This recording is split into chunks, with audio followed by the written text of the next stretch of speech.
到底双城论坛台北、上海能不能办啊？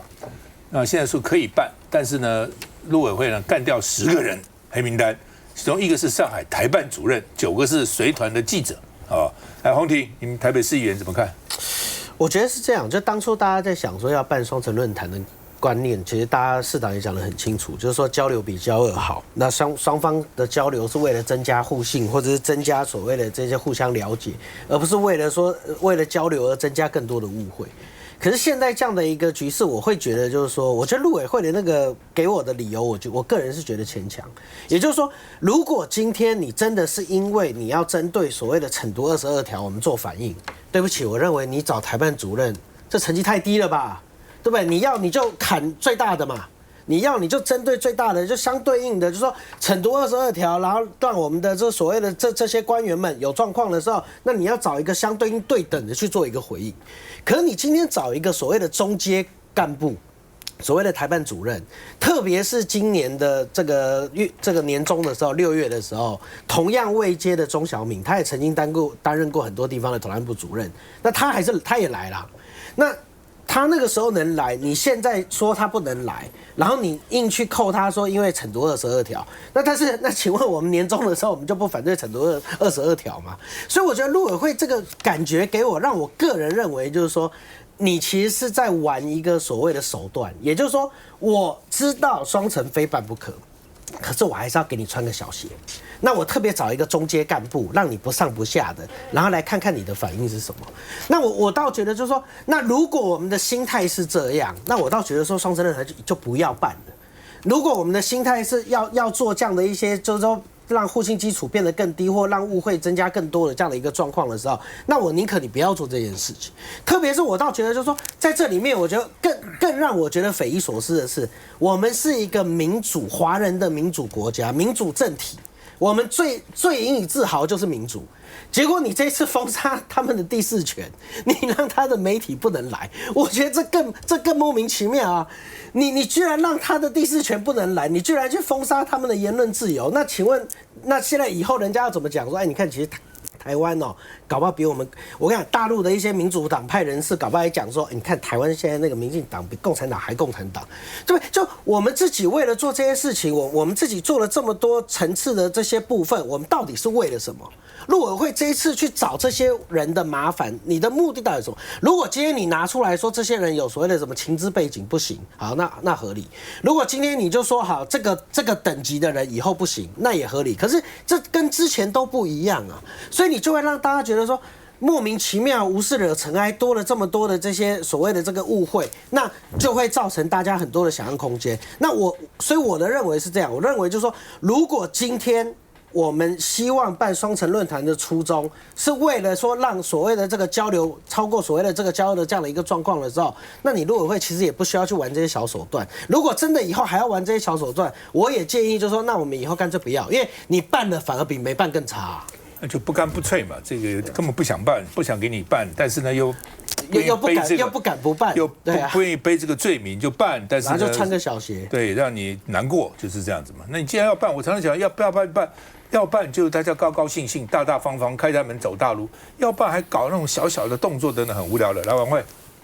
我是觉得民进党政府真的要有自信一点啊，像刚刚几位来宾都提到了，到底是这个双城论坛，其实是从郝龙斌市长到柯文哲，其实都已经办了好几年了哈。那这个双城论坛，如果严格讲起来，它是目前我们跟这个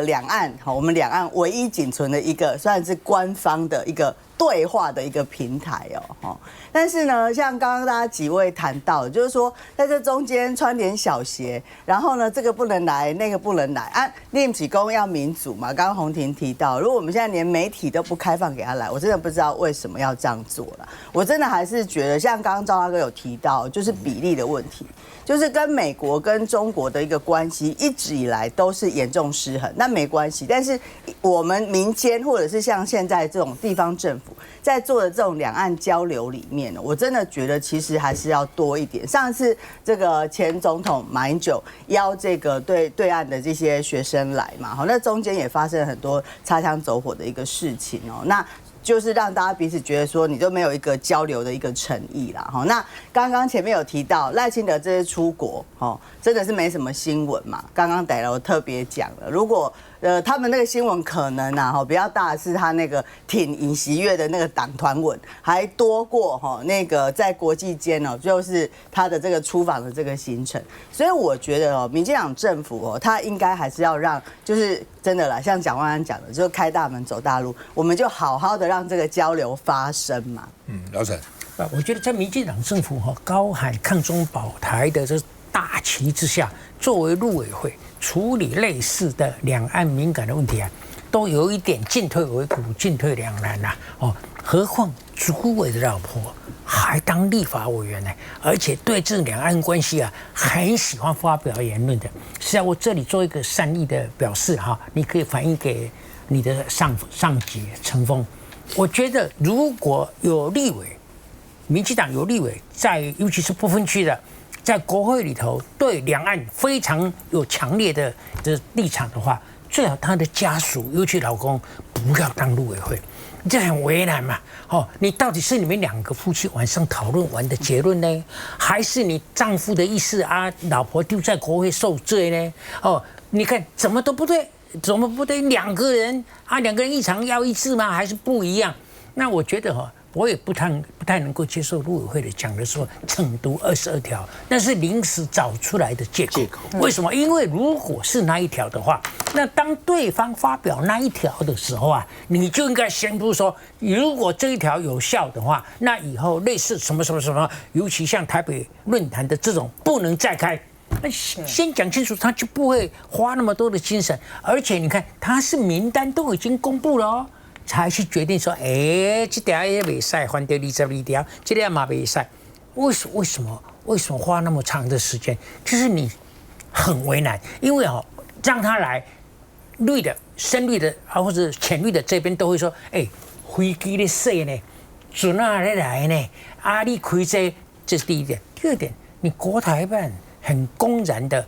讲法，你细细的听，他是很挺台北论坛的。台北论坛又是从郝龙斌到蒋万安，这是谁这跟本土一点关系都没有的。而且这个论坛如果开成不管多久，不管讨论这东西多不敏感，谁高兴谁起毛吧，这个是非常清楚的。所以呢，既然这个样子的话，我认为你要么说不可以违背22条要不然说 OK， 你现在是两脚，一脚踩油门。小踩而已，一脚踩刹车。我问你你很会开车嘛？你一脚油门，一脚刹车，这个要问 Musk 说自动化车子会到底会什么样，对不对？这个就很麻烦了。要么你有种就说类似的不能开，不能来。那既然你决定来了，你就慢慢的看，看他演什么戏，他没戏要回去算我赢那如果你在这里演过头。他离开以后，你不要现场也没有礼貌。他离开国境，我讲国境你看我意思，我的观念都清楚。离开国境以后，大大的骂他一番嘛，对不对？那不是这样很干脆吗？不是的，就基本上两岸关系是不好了，气氛是不好了那但是你说美国跟中国现在关系好吗？气氛好吗？对不对？你这两回事情嘛。就是说，何况老公那边有很多部门嘛，那台办还算是刚刚洪台兄，台办还是对台湾还算是比较友善。对，你把每个人都当成敌人，对不对？如果能够台北跟上海维持一定的关系，有交流，这也不是一件什么坏事嘛。你一定要搞到这个真的是赶尽杀绝然后搞得两岸之间呢，这个真的是看起来像是很紧张，甚至兵戎相见，你这符合台湾的利益吗？我要插一句，不好意思主持人，你刚回来不久，我对你不客气。你刚才提到中美可以为什么我们比两岸比较难？中美是对的，要怎么玩都容易玩。我们是大小悬殊，我们不好玩，我们不小心就玩给他吃豆腐了。你自己看看春秋战国的时候，那时候中国多少个小国？你要钻狗洞对，不过就怎么样，总是那个小国它有生存之道你实力不是实力没有办法嘛，面积也好，人口也好，实力就在这个地方嘛。那越是这个时候，你越要想办法要能够生存嘛，先求生存，再求壮大。那我要回答你，台湾不见得没有那样的人才，但是那样的人才，现在的民进党政府不会用啦。你知道，你要那个可以赚狗洞啊，进去还冠冕堂皇说本国人才多的是，派我这个来算是小咖的，有这样的人才吗？有了，他不用的是另外一回事情嘛。基本上就是说，你在这种状况之下，你更要灵活嘛。在这种状况，你要死硬的要命，你怎么可能外交做好？怎么可能两岸关系会好嘛？好吧，黑熊学院，他去拍一个空拍照 ，offend Taiwan，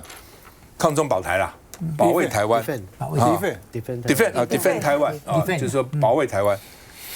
结果大家发觉啊，是大疆无人机排字了，哦，所以大家觉得就很奇怪啊，你这个大疆当然因为无人机其实大部分全世界都是大疆出的比较多了哈。那是我们的无人机吗？我们黑熊部队，黑熊那个黑熊买的，我们去买的吗？对啊，是他去买的，买大疆的。对呀，不呢？你们国民党的委员就应该大做文章了，把沈伯洋拿来大做文章了。那个 defend Taiwan 这种防卫台湾，那你搞了半天用个中国空拍机，而且被人家指出来以后呢，他不知道，他被抓有清除原始数据，清楚以后就说这个假装没有事情了，可以这样子吗？可以这样子吗？所以政府还要补助黑熊学院等等这黑熊学院这不很奇怪吗？来，嘉宇。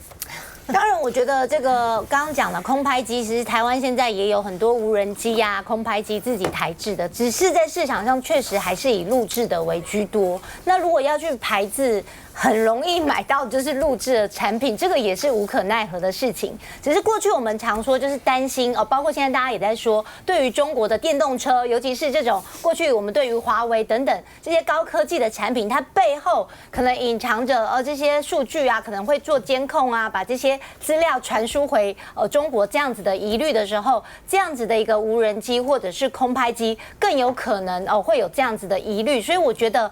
黑熊学院当然一向就是标榜台湾本土的立场嘛，所以在使用相关的设备的时候，真的要小心被拿来做文章。包括之前包括这个淘宝的东西啊等等，很容易在市面上，其实大家在检视你的时候，就会被拿来攻击。这个确实是大家必须要小心的。我觉得沈伯洋呢，基本上就是个笑话啊，就是不管是台湾呢，在面对到这些的这个状况的时候呢，他呢大办这样的游行。到底你哪一分哪一毫了，真正的捍卫了台湾了哈？然后呢，他们的黑熊学院呢，接受国防部的补助，他那个项目是办园游会。你办这个园游会呢，如何的要来透过这些的民防呢，那真正是能够达到这样的一个目的。而且黑熊呢，他所想定的那些民防的训练啊等等，他就是在做城镇战。当今天的这个战火呢，都已经到台湾的这块土地上的时候呢，你可以想见那时候是多么的惨烈，而且就是一片的焦土。怎么会有一个民进党的不分区的立委，是男生挂头牌的立委，再去号召的是这样子的来防卫台湾？我觉得沈伯洋就是一个笑话啊，然后他所展现出来的这些，就是他的这个程度，他的程度呢，就反映了民进党的程度。民进党用这样子的程度来保卫我们的国家安全，这是我们台湾莫大的悲剧啊！休息一下再回来。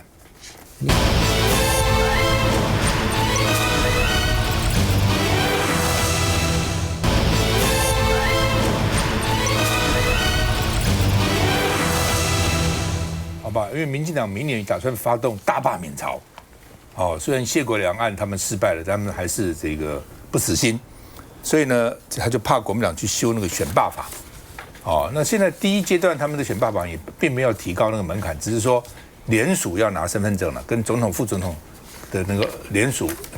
是一样的，因为否则的话，他们说抄死的名单啊，什么反正乱搞一通啊，你很难去查嘛，所以你至少拿个身份证表示这个人还是活着嘛。那他们民进党也不要所以呢，他们拂晓一大早就去占领主席台。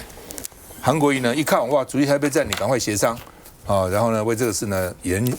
宕了1个小时以后才开会那所以国民党说你是搞戒严的，搞什么鬼啊然后民进党的镇守主席台，所以朝野对峙哈，所以立法院看起来又为了选罢法这个冲突了哈。那另外呢，选罢法要弄严一点，到底赞成反对哈？不赞成的44.2%，赞成的45.2%，一半一半啊。那另外呢，因为民进党党团用这样的方式，或者黄国昌说啊，你用暴力杯葛仪式打算在国会搞戒严吗？啊，黄国昌说，干脆我们开会到12点嘛，看你闹多久，看你能够这样搞多久。我们看一下。国民党立委穿白色战斗外套，一字排开，高喊要开会。因为后方主席台一早就被民进党占领，还将立法院长出入的2道门用层层椅子卡死，甚至反锁。门多度就快被撞开，所幸民进党后来拆掉，但双方互看不顺眼。被国民党纠察队陈玉珍、罗志强指控要把主席台上的麦克风，王美惠气到拍桌，绍兴则是拿出对讲机与外头的助理掌握敌情。绿营一早就发动杯葛战，先是海量登记发言车轮战，因为担忧国民党变更议程，从宪法诉讼法、选罢法到财划法都列在13日的讨论事项。天气冷，先让身体暖和。王一川在等7点提案，同时开直播跳健康操，而同样在直播的还有一场的黄国昌。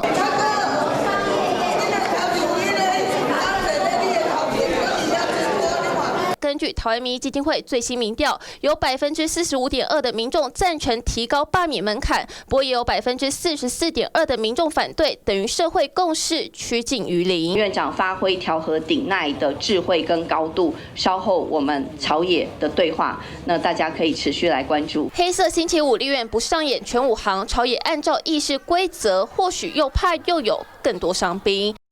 到底立法院搞什么鬼来？黄大。我当过民意代表啊，蛮长的时间。其实我是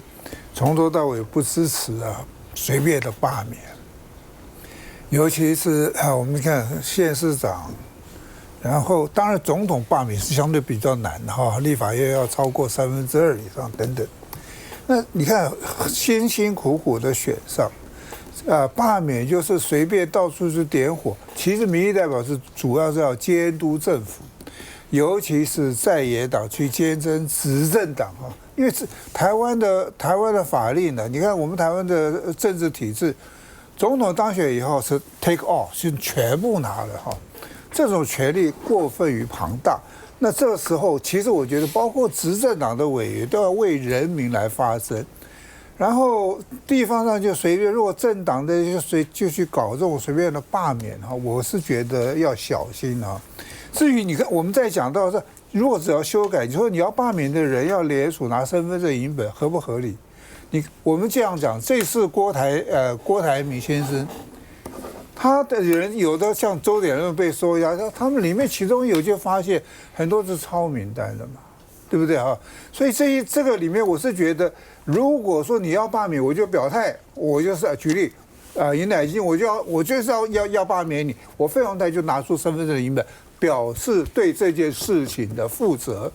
其实至于要不要门槛提高，其实我都觉得我不是不鼓励啊，我也不鼓励绿的罢免蓝的罢免绿，我都觉得不好。让他这个4年做完，让人民再次选举的时候对他来做决定，那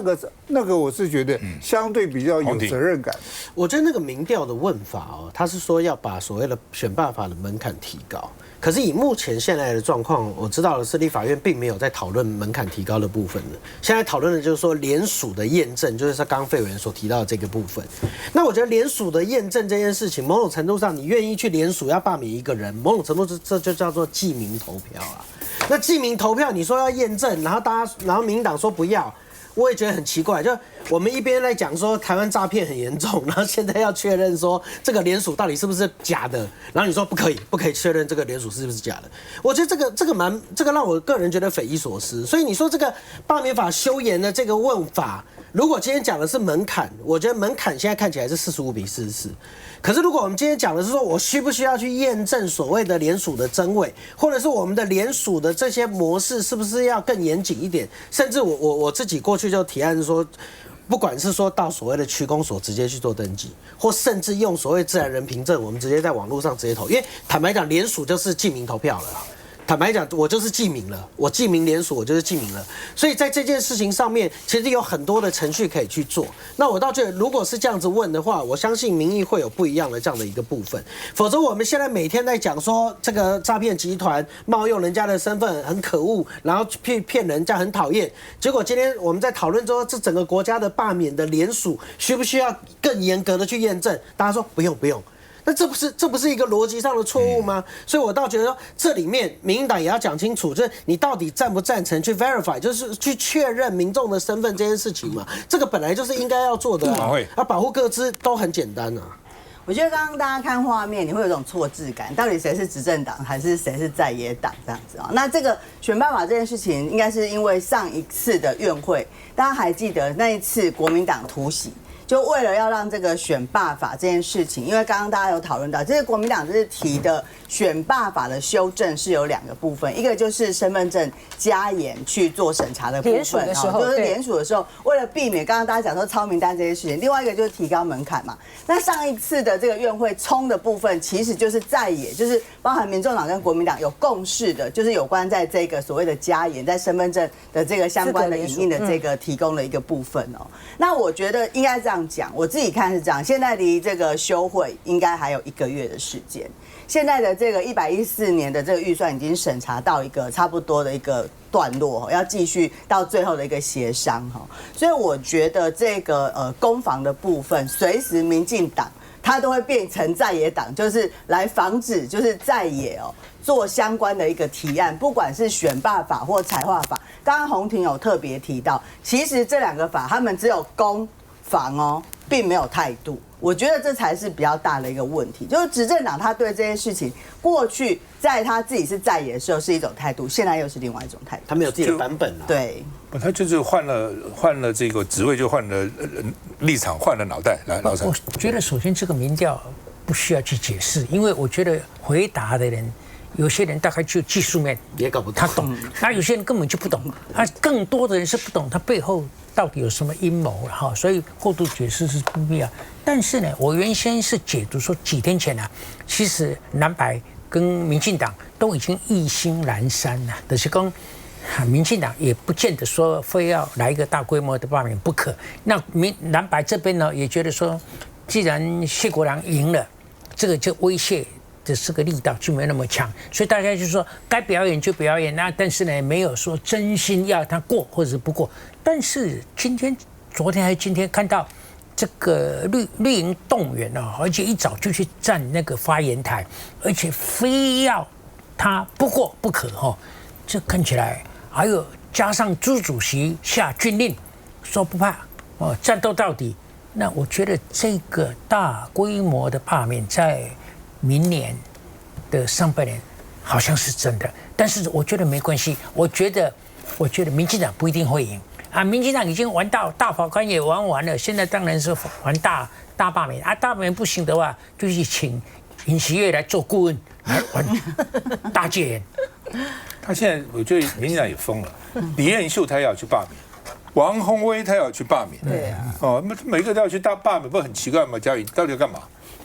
民进党现在当然是希望大家比较重视民生法案，所以像罢免这种政治性议题比较高的财划法等等，就是希望说先讨论民生，所以包括最近大家棒球热所以这些运动产业的非法博弈的问题等等，希望先讨论。所以呢，在立法院里面可以看到这个攻防，也是可以看得出来，就是说，国民党现在跟蓝白都在主推这种政治性比较高的法案，这个能不能得到民众的认同？这个可能我觉得大家也可以好好的思考。那尤其是在这次罢免的过程中，国民党这边也有喊出说要罢免吴思瑶也要罢免绿营的某些立委所以会变成说大家互相伤害，然后互相罢免。那这种情况是不是也是人民所乐见的？我想也不是。所以如果说罢免的门槛要不要加严这件事，是应该需要大家更多的讨论，而不是直接人数优势就强渡关山。那过去确实总统的罢免的联署是比较严格，需要身份证。可是，在民意代表地方基层的这边的罢免是只要这个签名就可以的，这是第一阶段。所以也有立委民意代表认为说，是不是要加严？我觉得这个部分是可以讨论，但是现在这个社会氛围去做这件事情，可能也不是大家所期待看到的。国民党之所以说要罢免民进党，那是等于是被迫反制、被迫回应的，是这样。我补充一下好像2天前吧，许志杰委员他拿了一个牌子叫9宫格，那9宫格里头摆了9个国民党的委员的名字，说这个就是未来罢免的对象。我稍微瞄了一下，都是不错的委员，在国民党里头是良莠不齐但这9个都还可以的。为什么要选这9个？所以这9个就是在这次的国会改革里头比较声量高的、比较用力的、比较有表现的，所以这个就没什么道理了。他原来要挑的是说呢，这是那个地方原来是绿营的立委，那这次呢国民党赢了，那赢的不多，所以他们认为有机会。那他现在越搞越荒谬了那个原来那个他们认为他们有机会，现在已经搞到说哇，随着意识形态、随着政治主张不一样，我就把你罢免来进。而且这个青鸟呢说要这个守护立院呢，关键40天呢，我就是不知道他们的这个民主素养以及他们对于这些法案的这个认知基础到底在哪里啊？他说呢，他们今天呢是要去守护民众的罢免权然后要阻挡这个恶质的选罢法的这个修正过关。但是去要求一个，他们这次要去立法院要去讨论的和表决的，并不是说到时候这个罢免已经成案之后，在投票的时候罢免的票数是不是要高过于当选票数？不是这个只是在资格在资格的要求上面呢，希望能够从严拿出身份证，这有什么不对呢？你现在呢，虽然在民意代表层级的时候，不像这个罢免总统呢需要缴验身份证，但是你完成了那个联署之后，你送到中选会，中选会不是一样还是要清查吗？中选会还不是一样要针对有关于联署的这些人来进行资格审查，有没有那种死人来签联署等等的情形？我们为什么不在这个第一关就把这个资格的问题呢来就做好呢？这有什么好反对的呢？而且你今天呢，你就是挑这些像不管是王宏威或者是李彦秀。如果说只是因为这个政治立场不同的话，他们就可以这样子来去发动罢免的话，那我们民主选举有什么样的意义啊？我们在这个选举的过程之中，他们也是经过这个身经百战，然后经过这个选民的筛选之后呢，能够突破重围选出来。你们在立法院的选举里面选输了，然后就要靠罢免来把人家扳回一城吗？这不是开玩笑吗？输不起了。不过现在这样，乃金就是说，虽然那个选委会可以去这个检查，但一般检查都是刑事。好像这次基隆市我就知道，其实很多人作假。那我就问基隆市政府，我说你为什么不查呢？选委会在你们手里太多，他怕变成说是反罢免，怕引起这个争议。对啊，算了，就让你过吧。休息一下再回来。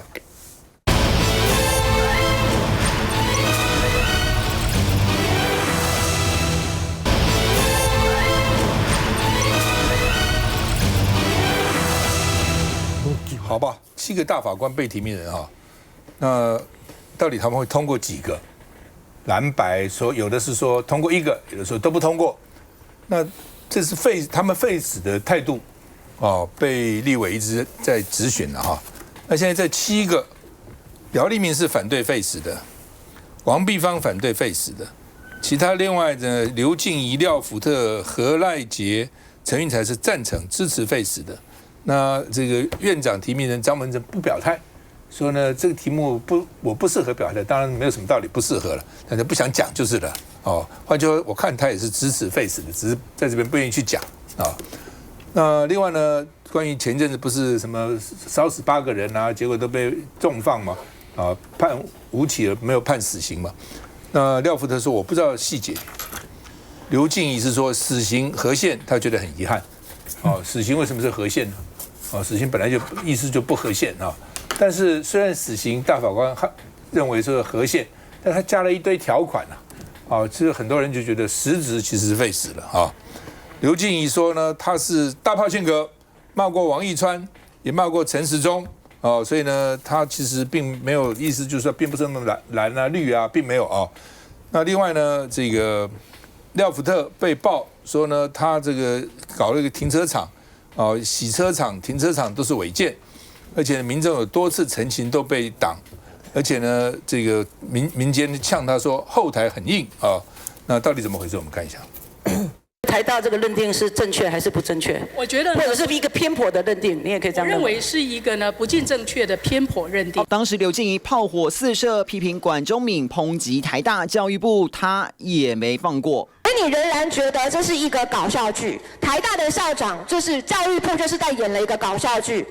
民进党过去的政府演了一个搞笑剧，没有错。但脸书被拿出来检视的不止卡管案，还有前总统蔡英文的论文。我从来没有说过蔡总统的论文有问题，因为我没有任何的证据。所以你现在认为蔡英文总统的论文本身是没有问题的？我不知道。刘静怡就像吃了诚实豆沙包，这话匣子一开，他通通都说了。批评执政党王义川，就是现在我们刚新上任的立委，说他所利用基地台人流分析的行为知道太多，还人身攻击说蠢到爆表的地步，这真的是你的真心话吗？是，这些都是我的真心话。中天新闻台，你认为它应该关掉吗？我觉得中天新闻台的这个案子呢，基本上呢，可能在理由构成上面必须要更加的谨慎。是支持 NCC 有这个内容管制？我不支持。反走过必留下痕迹，当年洋洋洒洒的脸书评论，如今成了自己人事案的最大罩门。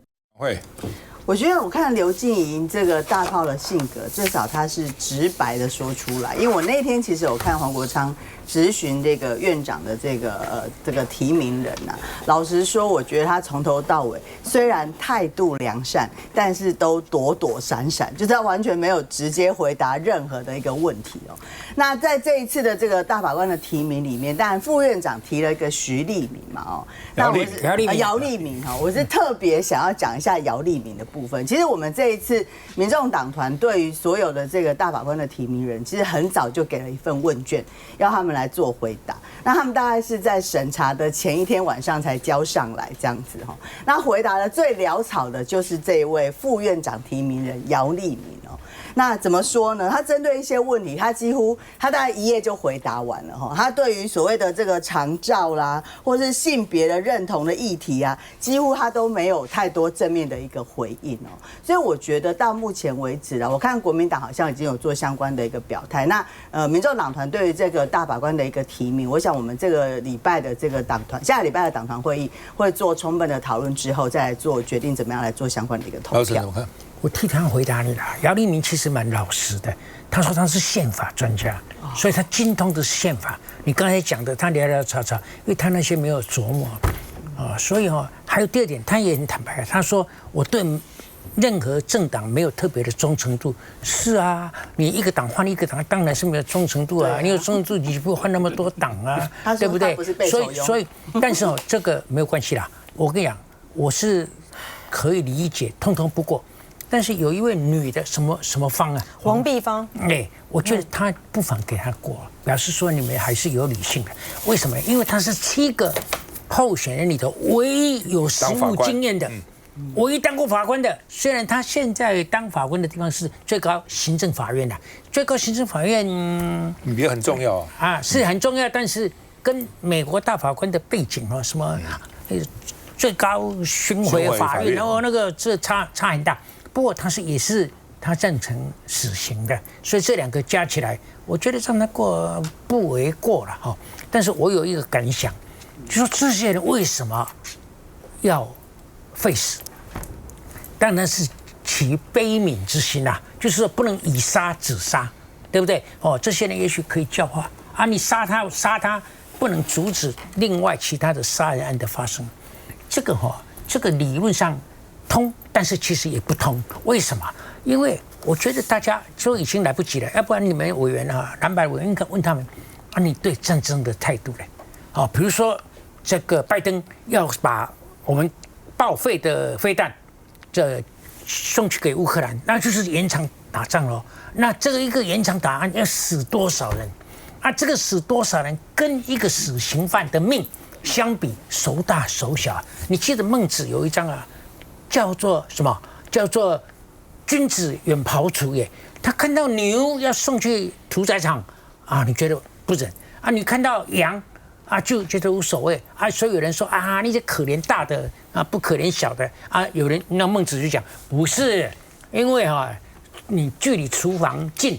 听到他哀叫的声音，跟距离远不听的这态度就不一样。但是这个是废话，不讲这个。我跟你讲，你们这些人真的可教化，或者是悲悯之心，不忍再杀一个人的态度，真的吗？是真的吗？那这样的话，你应该是彻底的反战的人才对。孟子的意思是说，你国王啊、君王啊，你杀别人可以，然后刚个牛被杀，吾不忍其狐素若无罪而致死地啦。我不能看那个牛在发抖，好没有罪就把它弄死了哈。意思就是说，你对动物都这样，对人为什么没有这样这个不杀人的人这个人道之心呢？来，金什么？我觉得刘静怡的大法官被提名人，他最大的问题在于是他的法学素养到底是如何哈？我们现在呢比较缺乏他看他这个部分，然后在这个法学素养的这个部分呢被打上一个问号，然后同时呢他又对于相关的社会上的各种政治议题太乐于表达意见了啊！一个大法官有被提名人有这么清楚的一个政治立场，怎么能够让大家相信呢？如果说未来呢，他真的是当选了大法官之后，不过他一定是不会过的啦。真的当选了大法官之后，他如何的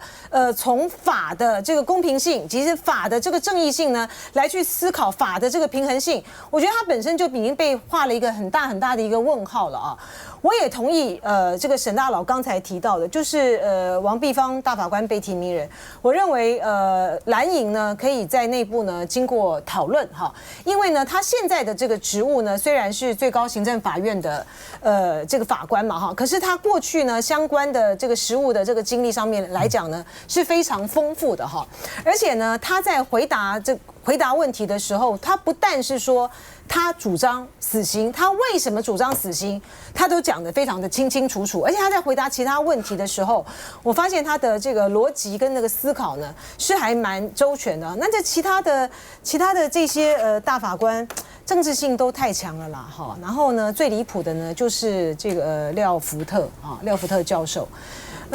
你们家有一个违法的停车场的这个问题，你怎么会不知道呢？然后在被问到的时候呢，支吾其词啊，然后完全都不了解整个那个状况。你是明明知道，然后故意在那边装傻，还是真的都不知道？这两个都有问题啊！我觉得蓝白的阵营是可以针对这一次的大法官的被提名呢，然后来做一个好好的一个讨论，谁通过谁不通过哈，也给社会一个交代，并不是呢因为是绿营提出来的，所以一并的反对到底。休息一下再回来。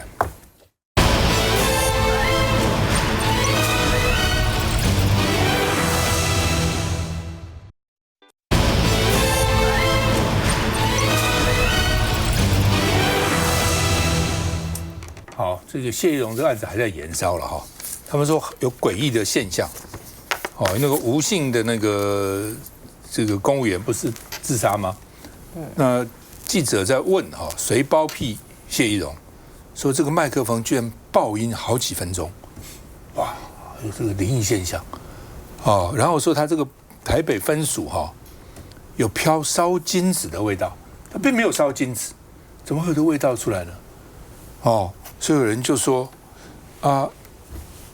吴姓公务员还在这里晃吗？哦，已经好几次了，这个样子哦，我们看一下，赵先生，他到底属于哪一个派系，还是哪一个政党，还是什么？这太难说了，因为他的任期长都比我们还长。上节目聊劳动部霸凌案，立委苏巧慧讲谢宜容，却扯出前总统马英九。这个谢小姐根本就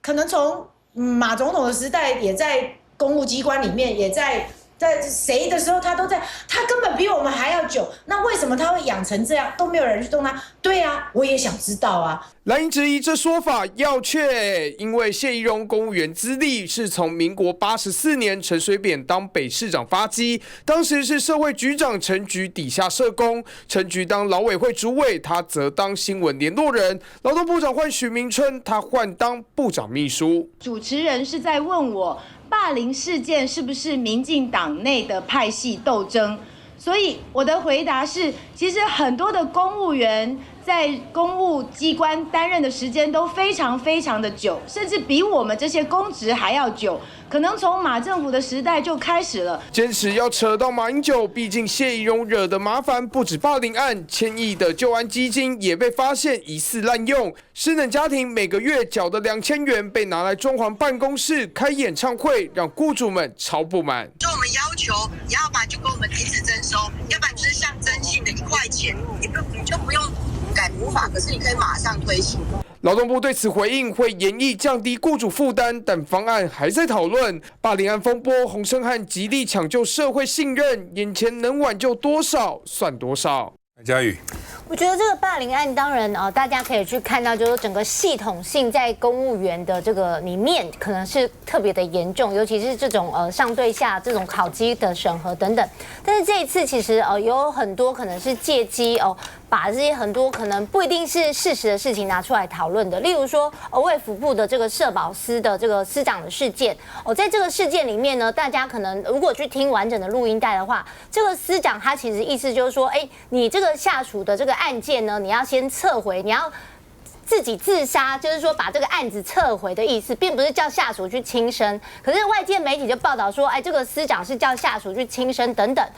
所以如果完整的听完，其实会了解说，整个司长他的意思是说，希望这个案件你先重新做了，免得到时候送给署长之后又被骂被我骂还是小事。这个其实在完整的录音带里面都可以听得到。所以我觉得，当然这一次的职场霸凌事件也引起大家很多的省思，就是未来在公务体系里面的这个职场的态度应该是怎么样？但是你说洪胜汉他现在过去能够如何去把这个体制做导正，这个是大家所关心。但更关心的可能是关于这个就业安定基金过去长期被滥用，没有一个好好的监督机制，这个问题要如何去解决？因为其实对于很多台湾现在很多申请这个移工等等的这些长照的家庭来讲，每一笔钱其实对他们来讲都是非常的每个月2000元应该要珍惜的，可是却拿来过去长期被滥用，这个我觉得才是大家最应该去检视。争到现在已经争了上千亿了400亿，目前还有400亿花掉的，加上现在的上千亿，所以这钱是很大的大概每一个家里面有移工都知道，每个月拿2000块出来，所以要安定就业然后他们到底怎么用的老沈？我的一些朋友就这个案子的里面附带衍生出来的就业安定基金很有意见。所以我答应他们，今天晚上如果有机会的话，现在有了第8节就是了，就停征这个基金。他们说这个2000块就收得莫名其妙花了那么多上千亿的到底功效在哪里现在真的是不只是说耳入耳凤民脂民膏，这个东西真的是不需要缴的额外的民脂民膏竟然你给他拿来那做什么无法无天的使用？这个我觉得我们的整个公务体系真的是糜烂到真的不可救药，而且把它花了以后一点都不会觉得惭愧的。所以呢，当你这执政当局没有办法做合理解释的时候，我觉得今天很遗憾的，我们6个没有一个是蓝白的现任的国会议员，一个都没有一个都没有。要不然呢，提案让他通过，把它停掉。这个有票，你知道吗？对他现在这个国民党的立委已经有人有提案了嘛，就是要停掉这个收这个就业安定基金。我可以岔开来讲一个，就是我自己真的亲身经历的，就是刚才讲那个疑似灵异事件这是在1997年的时候，那天是双十国庆，结果一大早呢，就是在松山军用机场，一下这个空军运输机就不慎就是坠毁罹难然后因为我那时候在生活组，我在带这个生活组，所以是属于我们这组的同事的这个新闻，他们就去跑那个新闻。就等到中午大家赶完这个新闻的时候呢，下午的时候呢，那个摄影组在那边叫我去看袋子，叫我来你来看那个袋子。因为他们整个这个拍完了之后呢，他们就要再进那个就现在就把那个机棚就变成是灵堂嘛哈，然后那个摄影记者呢就要进去呢去补一些的这个画面，里面都没有人哦，然后呢就拍到了一个很哀怨、很沉痛的这种声音，唉，就是那个声音啊，而且呢，因为我们听这种声音，我们听这种摄影机收来的这个声音，我们听惯了嘛。它并不是那个摄影机前泵，我们讲那个摄影机那个就是那个前泵那个麦克风收来的声音，哈，它也旁边也没有人发出任何声音，就是一个空音，非常的哀怨，非常的，就是那种那时候当下听起来的感觉啊，就是觉得非常的凄凉，然后有一点诡异啊，所以我不知道在这个立法院发生的这个情况呢，究竟是如何啊？但是呢，举头三尺有神明啊，有神明了哈。我想呢，今天呢，不管是劳动部也好，或者是卫福部也好，当你们对这些呢，涉嫌这个霸凌员工的主管呢，在做出这样子的一个处分的时候，特别是这个卫福部，他真的是高高举起，轻轻放下，哎。对，你真的是一定要搞到像这个劳动部那样子，不幸的有人往生之后，你才要重严吗？卫福部8个案子呢，只有3个案子成立，来挽回。对呀，我觉得就是像乃金讲，这个是关键，就是说，如果劳动部这个案子第一次的调查报告跟第二次调查报告可以有天差地别，那卫福部为什么没有学到经验，用同样的规格来查这个案子？我觉得这是首先的问题。这一次谢宜荣的事情，我觉得是还没有落幕了。我要讲就业安定基金的部分，在还没有停征之前，他过去的滥用难道都不用查吗？现在呢，这个劳动部就讲，洪胜安就讲说，因为现在检警在查谢宜荣的部分，所以呢，我们不要介入。那其他的案子有没有滥用的问题？你上任之后难道都不用查吗？我还是要再讲一次，就业安定基金的委员制的方式一直是个问题，长期就是那一些委员在把持，我觉得这个部分是要查清楚。洪庭，我觉得这里面有很多问题都是要完全的追根究底。比如说之前你看像苏委会讲说什么谢宜荣是马时代政府就做所谓的这个公务员，我们今天要查的应该是谁给谢宜荣底气，让他去做这一点。第一个他不是马时代，对。第二个就是说，就算是又怎样呢？他在那个时候没有犯什么什么错，而且是谁让他坐直升机升到那个位置，然后让他在这里面可以借势借端，我觉得那个才是重点嘛。所以我还是要提到，你看过去我们一直在讲，就是说谢宜荣的案子里面不是没有查过，内部有调查，王安邦有查过他，对，可是没有结果不了了之就算了。后来是王安邦走了，所以在这里面那个调查过程有没有涉及隐匿，有没有伪造文书，后面有没有人，这些问题都要查清楚嘛。如果没有查清楚，讲白了，说老实话，这件事情过去就过去。洪大兄，劳动部北分署他的这个分署长的办公室啊，或者是劳动部前部长的唱歌的，这个都应该用公务预算。就业安定基金它是专款专用，这个事件既然发生了，我倒是要想真的即使基金主计审计都要经过查核的。那主计审计在这个事件上，到底你扮了什么角色？平常讲，大家真的要谴责随便乱用这个就业安定基金，因为这个钱不是你政府的，是属于